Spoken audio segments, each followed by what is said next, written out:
Halo guys, makan bubur sumsum sama si Iwan. Assalamualaikum kawan. Bertemu lagi dengan Sabil. Kali ini Sabil akan sedikit menjelaskan materi teknik lobby. Nah, apa sih yang terbersit pertama kali di benak kalian saat kalian mendengar kata lobby? Kalau Sabil sih mungkin sebuah kegiatan ketemuan, atau sebuah perjanjian, atau mungkin sebuah kegiatan yang saling merayu. Nah, lebih lengkapnya, lobby itu adalah sebuah kegiatan yang dilakukan dua orang atau lebih guna mempengaruhi orang lain agar mengikuti apa yang kita mau. Nah, biasanya pihak yang dilobby itu adalah seorang pimpinan atau atasan atau seseorang yang memiliki suatu kedudukan. Lobby ini berhubungan erat dengan komunikasi. Kenapa lobby berhubungan erat dengan komunikasi nih? Ternyata lobby merupakan salah satu bidang di ilmu komunikasi. Dan dalam kegiatan melobi tentunya kita menggunakan teknik-teknik yang ada di dalam komunikasi. Apa aja ya teknik-teknik komunikasi yang digunakan pada saat kita ngelobi? Nah, teknik yang pertama adalah teknik komunikasi informatif. Sudah dilihat dari namanya informatif, berarti teknik ini merupakan teknik yang mana kita memberi suatu informasi kepada pihak yang kita lobby. Kemudian yang kedua ada teknik komunikasi persuasif. Teknik persuasif ini adalah teknik yang bertujuan untuk membujuk, mempengaruhi, dan mengajak pihak yang dilobi itu agar mau bekerja sama, mau melakukan apa yang sesuai dengan tujuan dan arahan kita. Kemudian yang ketiga ada teknik komunikatif instruksi. Nah, di sini teknik ini berupa suruhan atau menyuruh. Nah, teknik ini itu agak berbau negatif karena bisa berbentuk paksaan agar pihak yang kita lobby ini bisa bekerja sama dengan kita. Nah, biasanya teknik ini itu dilakukan sama orang-orang yang punya kedudukan tinggi, guys. Kemudian yang terakhir ada teknik komunikatif manusiawi atau humanity. Nah, di dalam teknik ini kita dalam melobi itu mengedepankan sisi-sisi kemanusiaan. Tujuan dari melobi ini agar sasaran atau target itu mau melakukan sesuatu yang diinginkan oleh pelobi. Selain itu, agar sasaran juga mau terbuka nih sama si pelobi dan mau melakukan kerjasama. Nah, selain kedua hal tersebut, tujuan dari melobi yang lainnya adalah terjadinya hubungan yang menyenangkan, karena ngelobi ini kan juga merupakan salah satu bentuk komunikasi. Nah, biasanya kalau kita berkomunikasi dengan baik dan melobi seseorang dengan baik, insya Allah akan terjadi hubungan yang sangat menyenangkan. Oke, kemudian selanjutnya ada menciptakan suatu kerjasama yang bagus dan positif. Kalau kita ngelobinya udah bagus, pasti kegiatan atau hasil dari lobby tersebut pasti juga akan bagus dan positif. Hasilnya pun juga bakal menyenangkan dan menguntungkan satu sama lain. Seperti tujuan yang kelima ini, berdiskusi dalam sebuah pencarian solusi dan mampu bekerja sama yang saling menguntungkan, karena lobby ini prinsipnya adalah menghasilkan suatu hasil yang saling menguntungkan atau win to win. Tentunya lobby ini juga memiliki fungsi nih guys. Yang pertama, fungsi lobby adalah melindungi kepentingan organisasi dengan membuka komunikasi dengan mitra lain.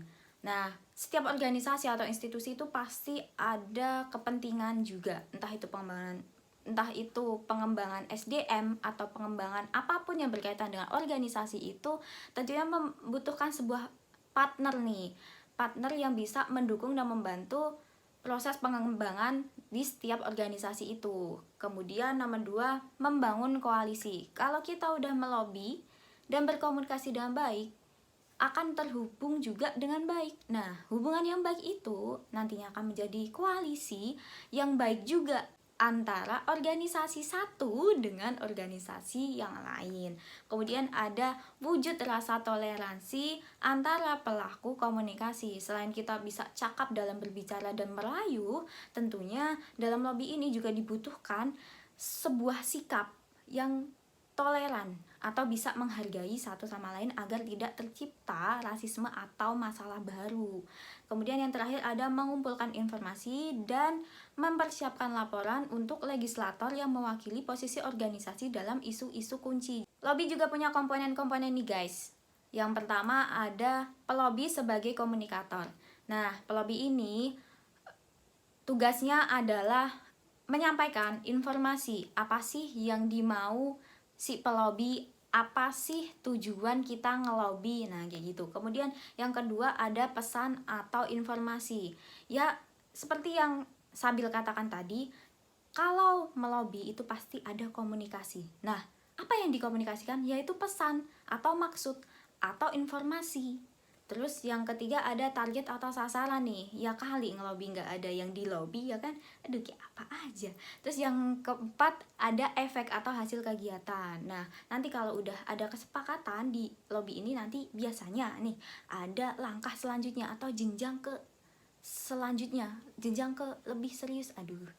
Nah lobby ini merupakan jembatan untuk dilakukannya negosiasi. Jadi kita ngelobi dulu. Kalau ngelobinya udah oke, mantep, hasil juga sudah sepakat, nanti baru ke jenjang negosiasi. Ada langkah-langkah dalam praktek melobi. Yang pertama ada persiapan praktek lobby. Nah, di sini yang harus dipersiapkan adalah mental. Itu juga yang penting. Terus kemudian bahan. Kita cari bahan itu biasanya riset atau melakukan penelitian, melakukan riset pasar atau masalah.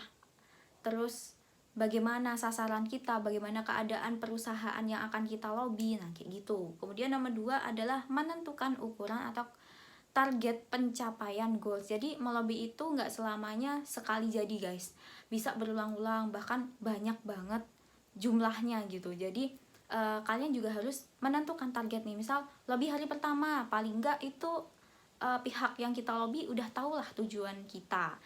Bagaimana nantinya, bagaimana respon mereka, ya itu bisa lah dipertimbangkan lagi di misal kalau nggak hari ini ya besok lobby hari kedua.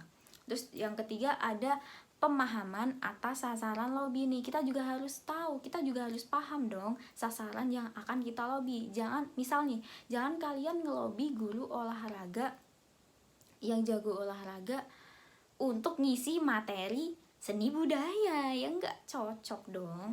Terus nomor 4 itu menerapkan tahap manajemen lobby. Kalau kita udah memanajemen lobby dengan sangat rapi, sangat teratur, insya Allah lobbynya juga bakal bagus dan lancar. Oke. Nah contoh ngelobi nih, contoh ngelobi yang mungkin Sabil bakal kasih contoh yang gampang lah bayanginnya. Ini kalian ngelobi pacar kalian, enggak sih, kalian ngelobi camer nih, calon mertua mau ketemu, mau ngelamar, kan pasti di lobby dulu dong, bilang sama ayah sama ibu calon istrinya atau calon suami, ya istrinya ya kalau nggak calon istrinya, bilang ibu bapak kira-kira kapan ya ibu sama bapak itu bisa luang waktunya. Nah ini misal ini Dian mau berkunjung ke rumah ibu sama bapak, niatnya mau ngelamar anak bapak, gimana pak bu, kapan ya bisa ketemu langsung, nanti Dian bisa datang ke rumah sama ibu sama bapak Dian juga gitu.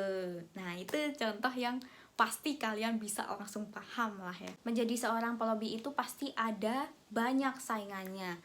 Nah oleh karena itu tidak hanya dibutuhkan kecakapan dalam berbicara, tapi bagaimana cara kita merayu agar pihak yang di lobby itu menjatuhkan pilihannya kepada kita, bukan pada orang lain. Oke, kesimpulannya itu ya guys ya.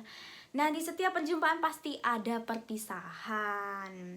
Burung irian, burung cendrawasih diadunya sama burung garuda. Cukup sekian dan terima kasih. Semoga kalian suka. Sabil pamit. Wabillahi taufiq wal hidayah. Wassalamualaikum warahmatullahi wabarakatuh.